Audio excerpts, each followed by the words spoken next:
Hi everyone, welcome to my kitchen. It's Colleen here, and today I am going to show you how to make dessert in a pressure cooker. So, the star of the show, we have two stars. One is the deluxe stand mixer, and there's our pressure cooker, the deluxe multi-cooker. That is what we are going to use today to make a lemon cake.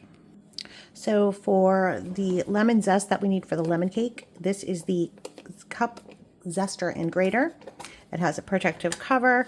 And if you have a small piece of ginger or garlic, you can use this handy tool, but we're just going to grate. We need 2 tablespoons of lemon zest. And what I like about this is when you are zesting, usually you've got a handheld one, right? And you're trying to juggle the lemon or lime or orange along with the zester. And this gives you a lot more pressure, a lot more control, and it keeps your fingers a lot safer too. Okay, so depending on the size of your lemon, the average lemon is about a tablespoon of zest. But the cool thing about our cup grater and zester, first of all, we have a windshield wiper mechanism, right? That sweeps everything off, and then you can measure on the back. So there's measuring markers so you can see what 1 tablespoon is. If you're having trouble seeing it, you can always hold it up to the light and the light will shine through and you can read those readings. But we've got a tablespoon of lemon zest and we're ready to go.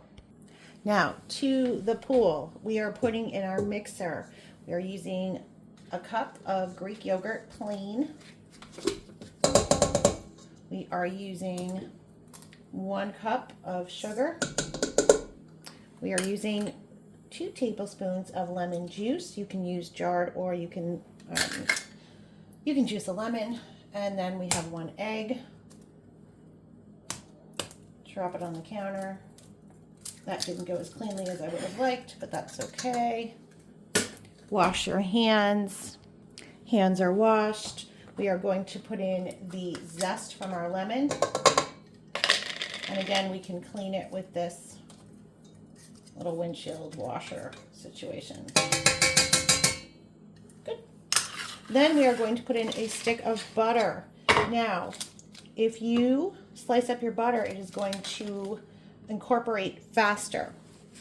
And so what I like to do is use the quick slice. And there we have it. And then butter does get a little sticky. This is room temperature. Don't worry. Some of it got lost. It's going to be fine. So we're going to throw that in there.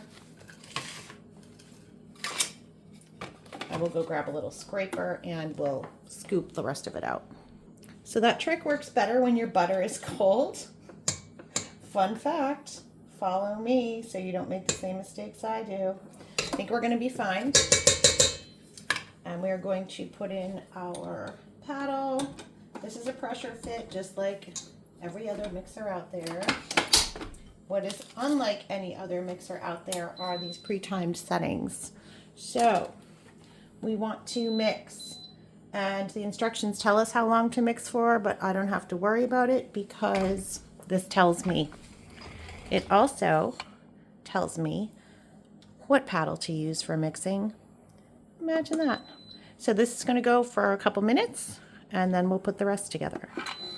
So I was able to walk away from this mixer and get some things cleaned up while it was mixing. As you can see, it's telling me it's done, and now it's time to put in our dry ingredients.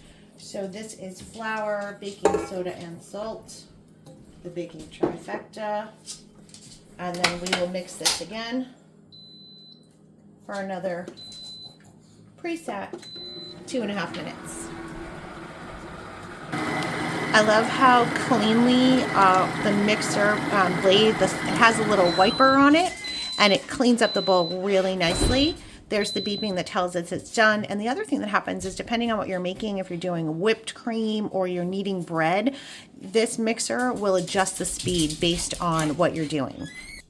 So I've popped this off and I'll show you maybe it's like a little fin on this blade. Once I get this cake mix off. I don't know if you can see that. It's like an extra, it's like a little shark fin, and that's what cleans the bowl as it's mixing. Okay, so you want to prep your pan. You do not have to flour this. This is a fluted cake pan that fits the Pampered Chef Deluxe Multi-Cooker. Pampered Chef does not offer this anymore. I don't know why, it's really handy, but I have seen this in a lot of other places where you can purchase kitchen items. So you can look for it there. The Pampered Chef version had come with a lift, so we can lift it out of the steam. And this is a steamed cake, by the way. We're steaming. That's what happens in a pressure cooker. You are cooking, if you're forcing water and steam into your food, it cooks faster and it keeps in, if it's not cake, it does keep in more of your food's nutrients if you're doing vegetables or something. This recipe told me to use cooking spray. I do not use cooking spray. There's stuff in there. That's the stuff that bakes on to your pans. It leaves a mess. We don't know what's in it. So I like to just use a little bit. I'm using olive oil today. Just use a little bit of oil, avocado oil, vegetable oil, and a brush, and everything will be hunky-dory. This is a non-stick pan, so it probably doesn't need this, but I have not used this particular recipe before, so I wanted to make sure that I covered all my bases. So we are now, smart thing to do first is put your pan onto its stand. Now, you can also get something called a baking sling. It's a silicone contraption that allows you to lift things out of your pressure cooker. So you might want to consider that. And then we are just going to place our cake here in the pan. It's a little bit trickier because you're not just throwing it in one big pan, like a big square pan or a round pan. So it does take a little finesse. But we'll get this in, and then we'll get it into our pressure cooker. Okay, my cake pan is filled. I'm just cleaning up sides because, you know, I'm not a professional. So I make a little bit of a mess. I used my big mixing scraper to get the dough in, and I'm using the mini one because it's just the right width to kind of get in and make sure everything's looks pretty even. So there's that. And we're going to turn on our pressure cooker. We are going to put a piece of paper towel over this. Now, I haven't had to do this before. I'm following this particular recipe. I happen to have the tearaway ones, so I'm going to use it this way. And this is supposed to capture extra steam. Now, when I've done a cake in this before, it's come out very moist, so we'll see. And then the recipe asked us to put some foil over it as well.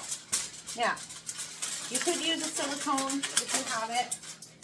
I thought about using my silicone, but then I remembered I've got this little handle here. So we're just going to put a little hole for it, and then we are going to cover our cake,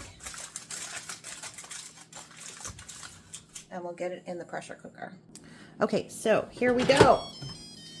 There's our favorite noise. When you are using your pressure cooker, deluxe multi-cooker, whatever, make sure your seal is in tightly. You just want to push on it. Make sure it's all down in there. Make sure you use the inner pot. Okay, we're going to put a cup of water in the bottom, and that's what's going to create our steam. I'm going to use a stand for my cake, and then I'm going to put my cake.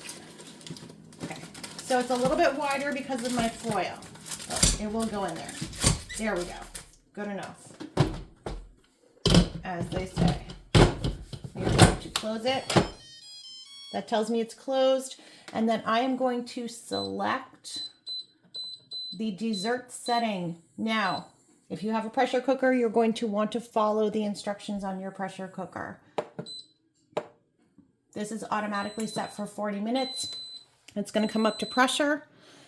You can do a manual release when it's done, and then we'll take it out. But now you can go do something else for 40 minutes. Okay, so our dessert is ready. We are going to hit stop, and we're going to do a natural release would be if we just let it go, do its own thing, and you would be able to see the little red button up here. It would go down on its own.